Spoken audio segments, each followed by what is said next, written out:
पोलिसांची धडक कारवाई. अवैध पिस्तूल विक्री प्रकरणात दोघे गजाआड, 3.20 लाखांचा मुद्देमाल जप्त. सांगली जिल्हा पोलीस दलाने आणखी एक मोठी कारवाई करत अवैध अग्निशस्त्र विक्रीत सहभागी असलेल्या दोघांना अटक केली आहे.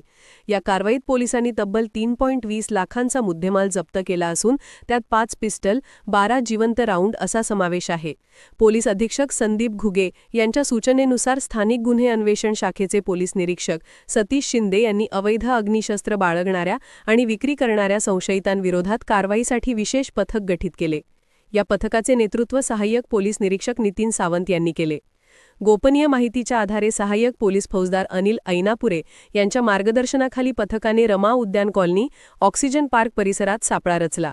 मिळालेल्या गुप्त माहितीनुसार तेथे दत्तनगर कुपवाड येथील आरोपी सलीम मलिक शेख व त्याचा साथीदार प्रथमेश उर्फ पाट्या सुरेश पाटोळे हे अवैध पिस्टल विक्रीसाठी येणार असल्याचे कळले. पोलिसांनी तत्काळ दोघांना ताब्यात घेऊन झडती घेतली असता त्यांच्या पिशवीतून 5 पिस्टल, 12 जिवंत राऊंड आणि 12,000 रुपये रोकड असा एकूण 3.20 लाख रुपये किमतीचा मुद्देमाल मिळून आला. या प्रकरणातील तिसरा आरोपी राजेंद्र सिंग उर्फ गोलू सिंग टकराना हा मध्य प्रदेशातील असून त्याच्या अटकेसाठी स्वतंत्र पथक रवाना करण्यात आले आहे. प्राथमिक चौकशीत सलीम मलिक शेख हा अशा प्रकारच्या गुन्ह्यांमध्ये सराईत असल्याचे आणि त्याच्याविरुद्ध पूर्वीपासून गुन्हे नोंदवलेले असल्याचे समोर आले आहे. सदर आरोपी व मुद्देमाल पुढील तपासासाठी मिरज शहर पोलीस ठाण्यात वर्ग करण्यात आला असून पुढील तपास मिरज शहर पोलीस ठाणे करीत आहे. अर्थराज्य न्यूज मराठी करिता ब्युरो रिपोर्ट.